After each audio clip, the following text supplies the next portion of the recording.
All right, I want to go to Dan Mitchell right now. He's a tax policy pro. Dan, I don't want to read between lines here, but I'm getting a sense Republicans could be letting this one slide away here. There's two big issues that divide Republicans, House, Senate, White House.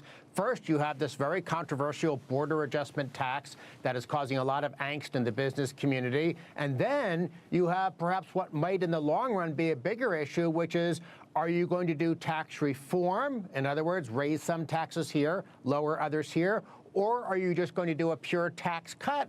But you were just talking about that new CBO forecast, and it shows that rising burden of government spending over the next 30 years, and that makes it hard to do a big tax cut, at least if they're not also controlling spending. So think about what you're saying, because you don't have to because you just said it.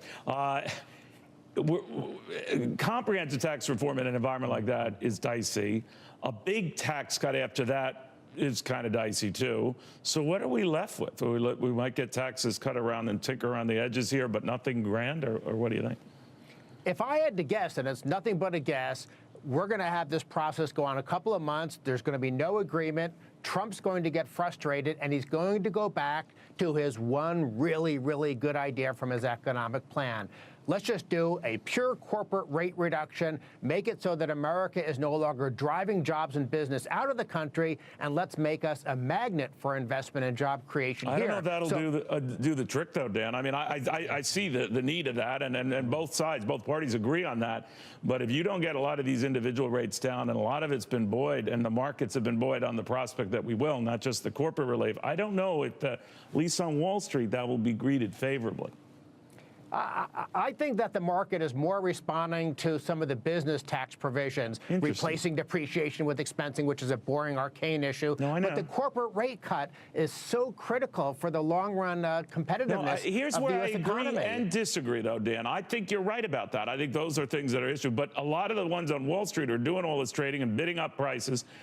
They're wealthy, and they want a tax cut. And so I think they're also looking at the nation's interest and their selfish, dirty, greedy own. And I think they're looking at this and saying, wait a minute, we welcome taxes going down and justifying these huge multiples in this market, but we also want some sweat equity here. We want something for us, and they might not get it. And that's why I say they might not be too happy with the fallout from that.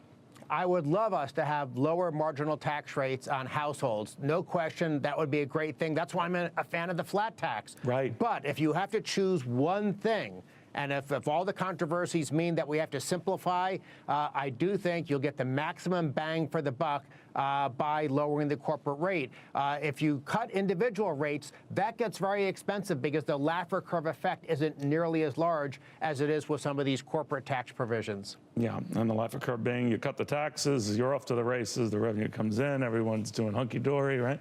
All right, we'll see. Dan, always good seeing you, my friend. Thank you.